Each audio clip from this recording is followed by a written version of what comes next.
Hey tribe, this is Sheea from Austin, Texas today. I'm using a black screen today because I'm not always able to pull off the other one, and the message is really the most important thing. And today we're going to talk about energy management and getting in alignment with the genius of your body, because your body is somewhat like its own intelligent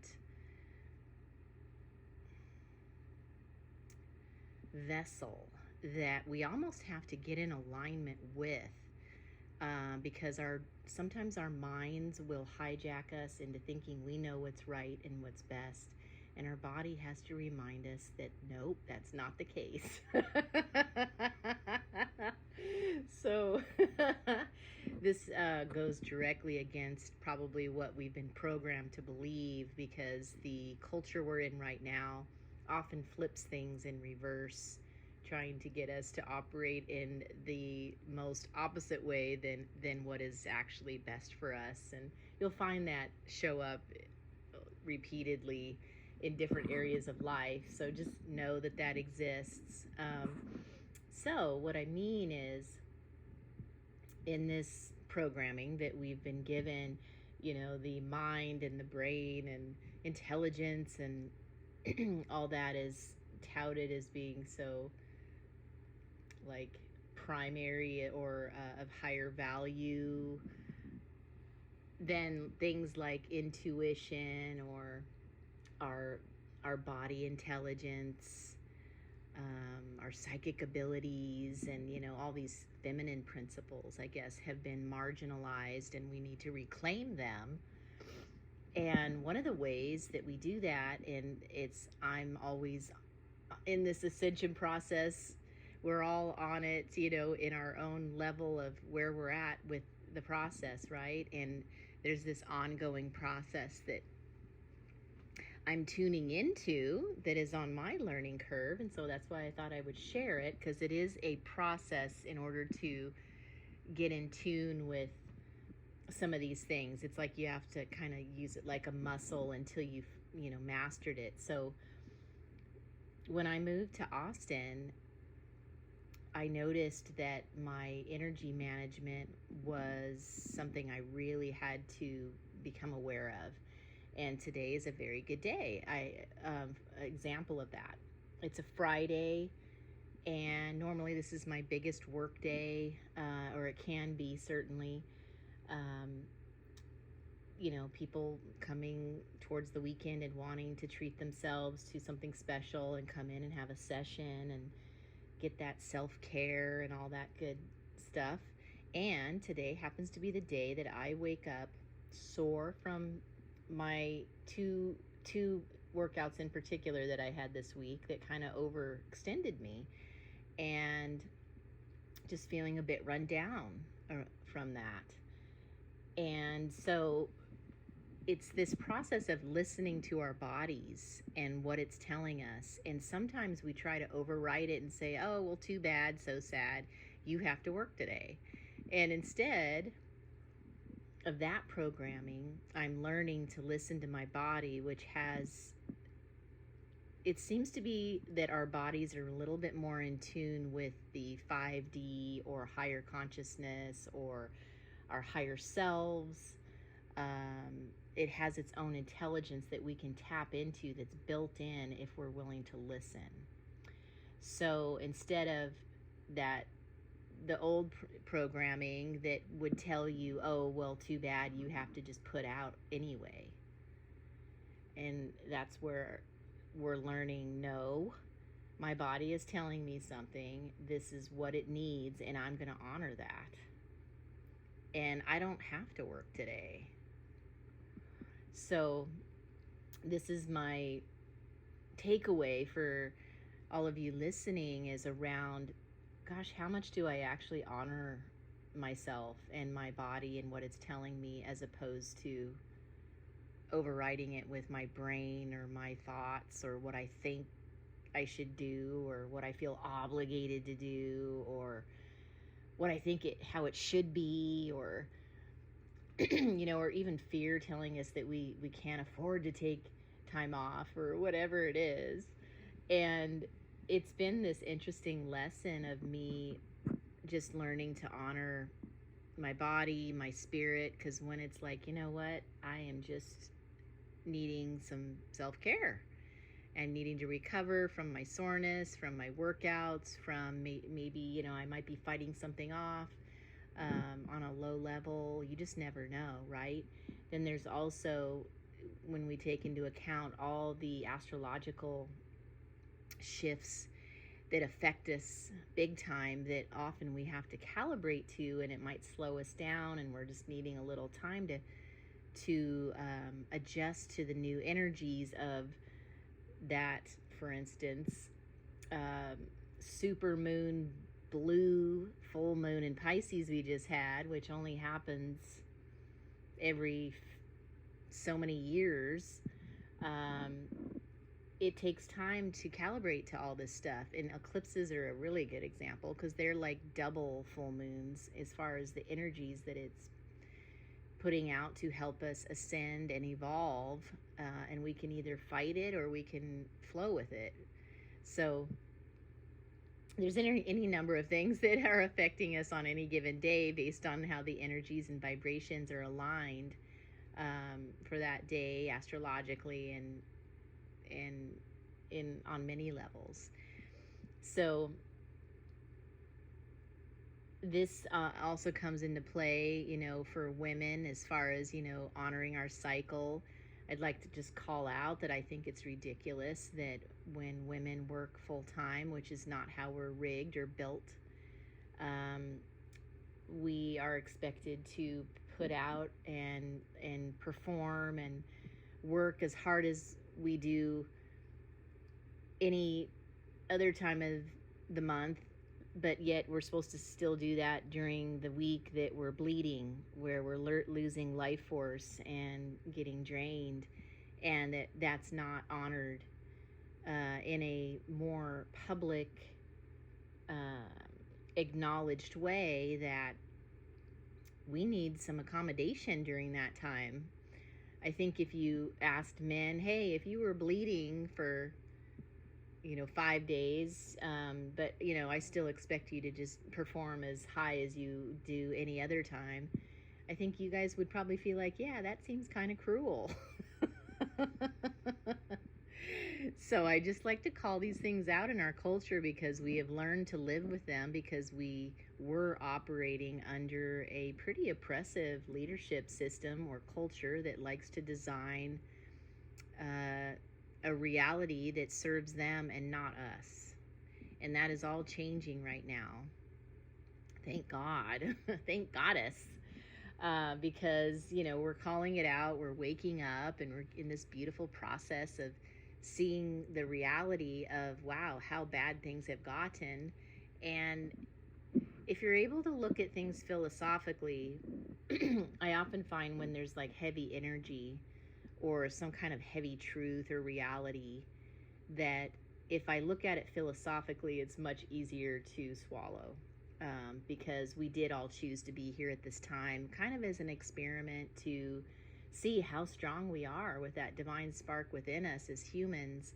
We have the ability to handle way more than we realize. And the fact that we're, Einstein always used to say that we're only operating with 10% of our brain capacity at this time. I think the ascension process is where we're activating all the other parts of our brain and our bodies and our whole system, so that we will, eventually be in that more heaven on earth reality, where we're on all systems go and all of our cylinders have been activated and alive. And that might look a lot like, the X-Men and some of these movies, because that's the role that movies sometimes play, and the media sometimes plays that role of getting us ready for what's coming and disclosing certain truths that we otherwise think are just fantasy. But I know that things like the X-Men or the superheroes, and there's been so many spin-offs of those kind of shows where people have extra powers, And often they're trying to suppress them or control them, at least the powers that be in these movies, because they don't want, it just compromises, I guess, their sense of control and power. But in a sense, there's this truth to it, in that we are all going to be waking up our extra abilities, our superpowers. Um, and we've been dumbed down so much, even by the fact that our DNA has been modified, through the jabs as children. And, recently, if that's what you're partaking in, it does change your chemistry. And that's their way of trying to control things, even more, so that you're dumbed down to a point where you're not really functioning or thinking straight the way you normally would, with all of your intelligence and all your capabilities. And so, you know, that's something that's going to be a little bit interesting, I imagine, in the timeline, watching everyone kind of come online with these abilities to, whether they're psychic abilities or the abilities to, hear things from very far away, or the ability to tap into past lives, or the ability to read minds, or whatever it is. I imagine that is going to be a little bit funny, as we adjust to managing these new powers that will be coming online as we move along. And of course, it's happening in a gradual way, so it's quite peaceable for the most part. At least that's how I've experienced it. But I also am a little bit of an anomaly, um, where it happens kind of just gradually for me. And when I hear more and more truths, it all just resonates with me, usually, because I already knew that on some level anyway. It's just a gate kind of filled in the gaps for me, whereas some of you, like, hearing some of these truths just is like really alarming. And it is alarming. I laugh about it, because our reality in many ways is like the most bizarre sci-fi drama you could think of, as far as what's really going on behind the scenes. And when you start talking about aliens and like the shadow government, and what these elitist families that control everything have done, and it gets really dark when you think of sex trafficking, and how they have just been vampires basically on the human race, to just get what they want. And because they're so desperate, they can't live without sucking the life out of us. And so they're really weak on some level, right? And we're the ones that have the spark of the divine in us, that is still able to survive despite all they've done, and still able to shine in whatever way we can despite what they've done. And that's the beauty of it. And we've gone all the way down to the bottom of experiencing some pretty dark stuff, or from wars to slavery and all these things. And yet we're now gradually waking up and coming into a more glorious, like almost like we asked ourselves, how bad can it get, and I can still survive, and still triumph. And how will I cope with that? And then the next question that we're entering into as humanity now is, gosh, how good can it get? How good can life be? How amazing can life be, now that we've gone into the depths and to hell and back, and experienced all this shadow stuff. And just life can be somewhat a form of slavery, in that old patterning that we are coming out of and waking out of. And where it's kind of fear-based, and where we're struggling just to survive, and it feels like they've got us in this rat race of just keeping us so busy and into survival mode, that we really don't have enough energy and time and to enjoy the higher things of life, and to put towards more toward our own evolution. And my heart goes out to those of you who are, like I'm a single woman, running my own business and my own household, and that's not an easy task to do single-handedly, but I have so much compassion for families where mom and dad are expected to work full-time jobs and raise children and have a successful marriage and still find a way to work out and have a spiritual existence and a social life on top of that. It's just not sustainable to me. And I just like to call that out. It is too hard. That is too much to ask of anyone. Back in the 50s, I think it was sort of the other version of things where, women were kind of more staying at home, but it was more manageable. So there's pros and cons to everything, right? Not everyone wants that life. But I will say the downside of where we've gone to, and this is all on an individual basis, but just as a collective, I want to point out that if you were a mother and you were a stay-at-home mom, you were able to have enough time and energy to devote to the family, to the marriage, to the children, to the house and the running of the house systems, have a social life, be able to do these different things that life entails. Whereas if you're a woman working a full-time job, that just all goes out the window. If you're trying to also have a successful marriage and, well-functioning, happy children, it's just, that's cramming too much into too little time, and it's not, something ends up having to give. And a lot of times it's your health, or, the kids are a mess, or your marriage is a mess, and it's insanity. It's too much, and I'm calling it out right now because supposedly, we all have the right to choose the career path or the mother path. And if you want to do both, then you're going to just have to juggle and make it work in a way that is actually sustainable and healthy, because that's a lot to take on. And so I just want to encourage or give you some comfort around the fact that you are most likely living in a system, if you have a family with children and a marriage, that is, you're overextended, and there's almost no way for you to win there. It's a losing proposition for many of you, because a full-time job on top of raising children and sustaining a marriage and just your own needs for spirituality, for getting enough movement in your life, etc., social life, it's just, how do you cram that all in? It's always a juggling act, and I don't feel like it's very sustainable.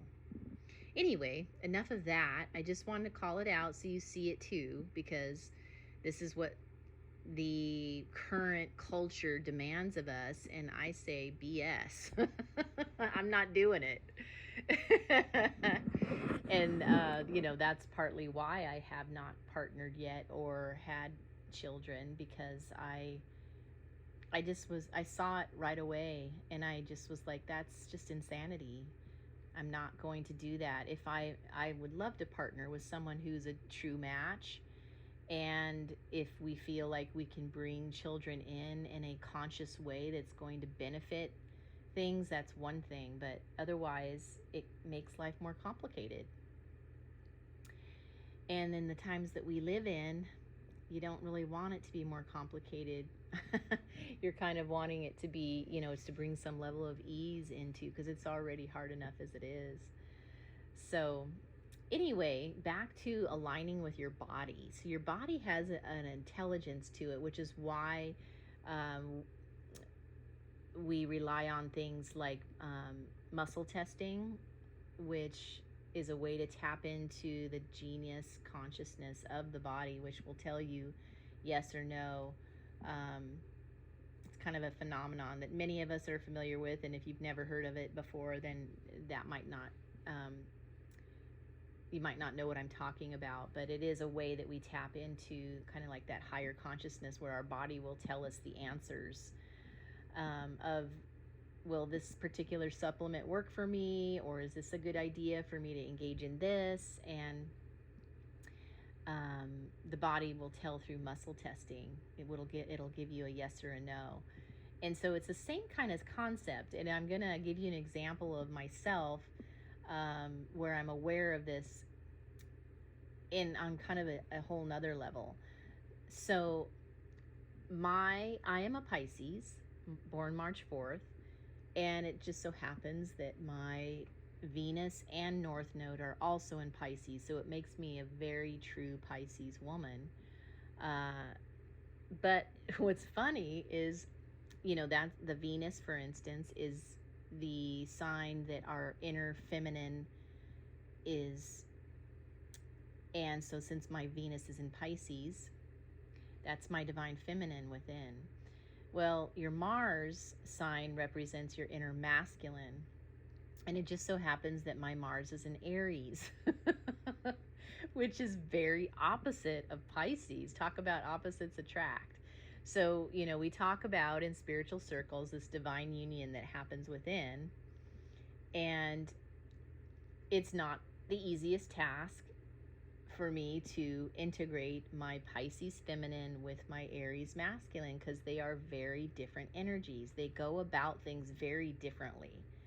And they tend to not understand each other because they're just so different in how they're rigged.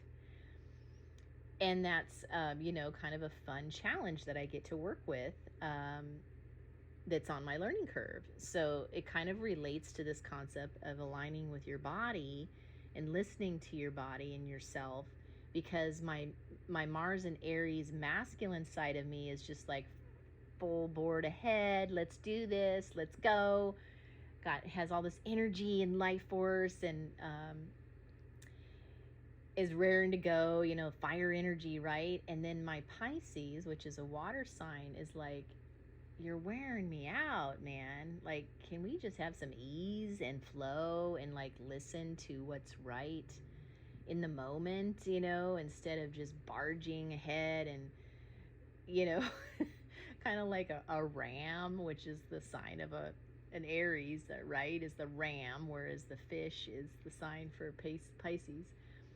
So now that I live in Austin, which is on my Mars line in astrology, it's bringing out more of that that Aries energy in me, like enhancing that Aries energy in me, which is so different from what I'm used to, coming from almost 2 decades in Hawaii, where it was in my moon line, which is, feminine and very supportive, and I was in my Pisces mode with being surrounded by water and just being a water baby and everything. So, I'm finding that when I'm here in Austin, it's almost like my divine masculine within, that Aries energy, is having to learn how to accommodate more so that Pisces inner feminine and make sure he's not leaving her behind, because what happens is that my energy will crash, the Pisces side of me, because the Aries is just like pushing and getting things done and full steam ahead, and kind of not realizing that it's wearing out the other part of me, where that's just a little too much. And so there needs to be this compromise, or this integration of, I love to get things done and I love progress and I get off on it. And I also know that when my body is telling me, I need to catch up with myself, I need to recover, I need a little self-care here, I need to slow down, that I have to listen to that. Otherwise, I'm just going to be sick or exhausted. So, that's how I woke up today. And it's a good example of where I'm like, okay, well, this is what my body's telling me. It's very obvious to me. Like, I feel like it's going to be a more of a mellow day where I, will probably meditate and lay on my crystal mat. I already laid down on my acupuncture mat, and did my neck massager because I'm sore, right? And just doing some of these self-care practices. And I don't know about you, but I am aware when my body says, I just feel like being still and quiet. Like I'm just being called to that, and that's where meditation comes in. And so that will be part of this day. And so anyway, we're all, I think, in this process of learning how to listen to whether you want to call it to your spirit, to your body, to your higher self, to, just listening to what's going on with you, where you feel kind of naturally guided to do or not do certain things at any moment. And that's a superpower. That's intuition. And if you don't listen to your intuition, then it'll keep making you fall on your face until you do listen to it. It'll teach you, as you go along. And so we're all learning how to listen and tune in and check in with ourselves internally. Another way this might look in your life, and this is what I'm learning as well, is often the way that shows up is if I kind of felt like I took an emotional hit from something and I just keep going forward and working or doing or whatever, and then it's like if I take a moment to tune in with myself and go, you know what, that actually really hurt. Like, I need to take a moment to give myself some compassion because that really affected me. And I'm not going to just pretend like it didn't. And, give yourself a little time to process it, to digest that, to calibrate with it, to talk to yourself and support yourself, to get to the other side of it. Because otherwise it's almost like an undigested food that's sitting there in your system, kind of lodged in your system, that you just didn't even acknowledge or give yourself any compassion for. Hey, wait a minute, like I just took a hit emotionally from that experience, and I need to give myself some time to process it and get to the other side of it. And it may not always be that you can do that in the moment, but certainly within the same day it's important to address that so you don't end up with all these undigested emotional experiences that end up kind of running the show eventually in your subconscious. So anyway, that's my message for today, that inner alignment of checking in with yourself, it's part of emotional intelligence, and it's also a part of your superpower of getting in tune with your intuition and listening to your body, listening to your spirit of what's needed in the moment, because we're all learning how to take better care of ourselves instead of just ignoring our own needs and just forging forward no matter what. Because our needs are important, and they're more important than just getting stuff done and achieving constantly. Because you could come to the end of your life having achieved so much or made a ton of money, but so what? It doesn't mean anything if you didn't honor yourself and take care of yourself, and you took care of your outer world, I guess, and achieved a bunch. But what about your inner world? Your inner world is what truly ends up creating your outer world. And if you're ignoring or neglecting your inner world of how you feel and how your body's doing and what you truly want to do with your time and your dreams and all that, then you've missed the boat, because that's where it's at. It's all an inner job. And then the universal law is that when you've gotten yourself internally aligned, that then your life starts to mimic that on the outside, so that there is you're able to more easily manifest and create on the outside what it is that you're generating on the inside, which is hopefully a thriving, wholesome spirit. So I'm going to leave you with that, my beautiful tribe. Good job on your ascension process and evolving. We're all doing this together, and it's a beautiful awakening and blossoming where we get to cheer each other on. So I hope that was helpful for you. And until next time.